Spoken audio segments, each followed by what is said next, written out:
Hello, my charming audience. In today's little video research, we're gonna be going over drag racing. Wait. This is the wrong image. Hold on. This is not the type of drag racing I'm gonna be talking about. Hold on, let me just change the slider. All right. Now this is the type of drag racing we'll be talking about, as well as go over the history of it, while in the meantime of it, and maybe just maybe we get a little sneak peek at an interview with a first-hand driver of the funny cars today. During World War II, the P-51 Mustang aircraft was used to transport troops back and forth to battle. This aircraft was nimble, quick, and hard to take down. This led to it being mass-produced, and at the end of World War II, the overproduced P-51 Mustangs were thrown to the junkyard. The junk Mustangs had massive engines in them that produced upwards to 1,040 horsepower and only 2,800 RPM, leading to high speeds at quick times. With our American ingenuity, we decided to put these bulky engines inside cars. Strips are what we use to race these cars on. They were found anywhere that we could make them. Run down parking lots, highways, back roads, and even old military bases. You named it, we dragged it. With these extravagant cars and the new craze, it led to the birth of drag racing. With this, however, there wasn't a lot of safety involved. This ultimately made it where drag drivers, when they would spin out of control, there would be casualties, either being the audience that were watching or the drivers themselves. This ultimately led to the birth of the NHRA, otherwise known as the National Hot Rod Association. It was founded by Wally Parks in 1951. This led to the class division that we know today, but back then there was only two. Known as the unmodified stock class, where it was a stock car with little to none modifications made to it. The top limiter class were the big dogs of the scene. The dragsters were usually brought to a pristine measure. In 1954, Mickey Thompson created the first actual dragster body, that being the front engine dragster. It is also known as the slingshot dragster, being able to hit upwards to 150 miles per hour in a quarter mile. 3 years later, however, two guys named Dode Martin and Jim Nelson created the model known as the Dragmaster Dart. With the design being more advanced than the last, it made speeds up to 171 miles per hour thanks to its design in aerodynamics and speed. Dode and Jim won the Best Engineered Honors Award in 1960. I just want to take a moment in between the history to explain how wacky drag racing really is. Like, for an example, dragsters used to be able to have one engine in them all the way up to four, which is a bit much. And now we have jet engine dragsters, which is still really absurd. They run on a jet engine, for crying out loud. And then finally, they're called funny cars. I mean, like, what do we expect? In the late 1960s, we see the drag racing scene, what it is today. The tree in between the two racers being implemented, as well as the body being more like we see today, with a slimmer body and overall less bulkiness, leading to them being more aerodynamic. Later, in the 1969 race season, is when the Wally Trophy was introduced, which is the best trophy a drag racer can earn.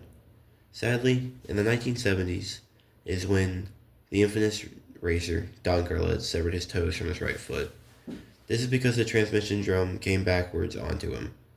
Thanks to this event, however, he decided to work on a new model of dragster. Rather than the engine being in the front, it's down the back, which is what we see most common to the date. Thanks to this model, it has saved tons of lives because of the braking system, where if a car makes contact with the wall, it will break into 3 different pieces. In the 80s and 90s, the drag racing scene really didn't change much because Don Garled solved the problems we had. But in return, we did get something. It's called Kickstart My Heart by Motley Crue, which is all about drag racing.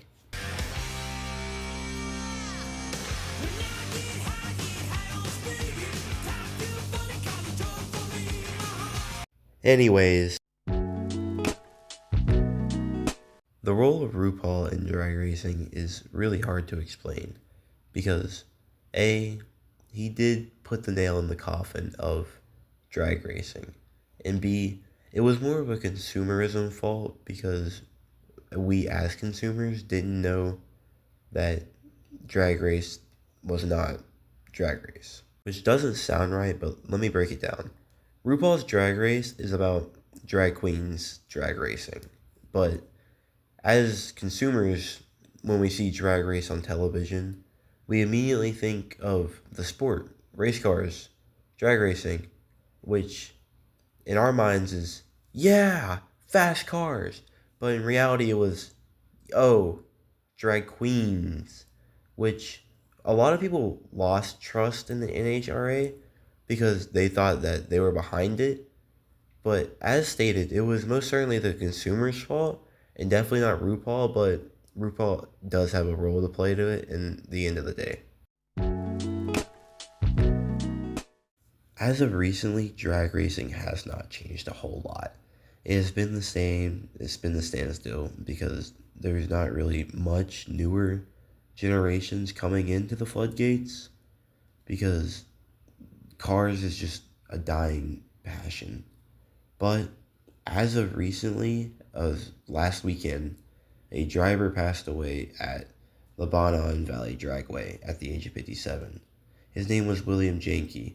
He lost control of the vehicle and launched at the cockpit, which resulted in death on impact. This is another reason why people do not want to get into drag racing now. It is a highly dangerous sport, but there is a ton of precautions that you have to take by the NHRA to even compete.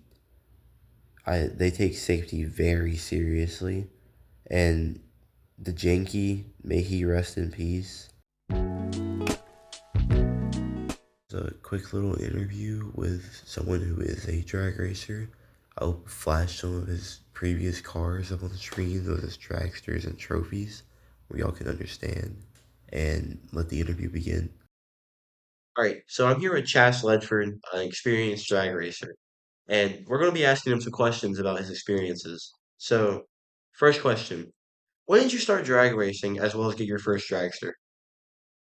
I started in 2005 in a streetcar, and I got my first dragster in 2009.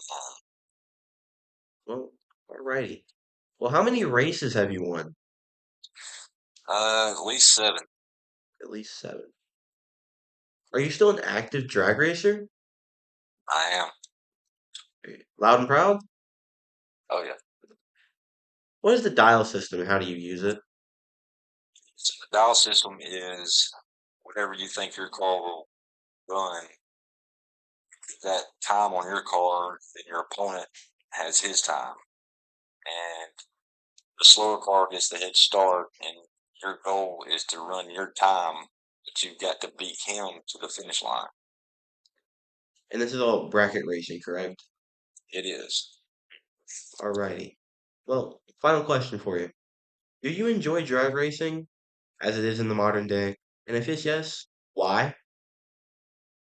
Do I mean, it's just getting tough because you got all these kids coming out of juniors, and they've been doing it since they was 5 years old, so they know how it works, and the old guys have to keep up with it. So, but it's still fun.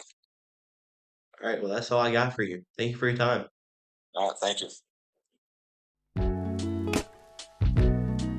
Alright, well, thank you for listening to whatever the spiel was about drag racing history. A very niche topic, as well as I hope you learned something, because it's always fun to learn. And again, thank you to Chas for going out of his way for that interview. It really helped me a lot. So I hope all of you really did enjoy it. Thank y'all.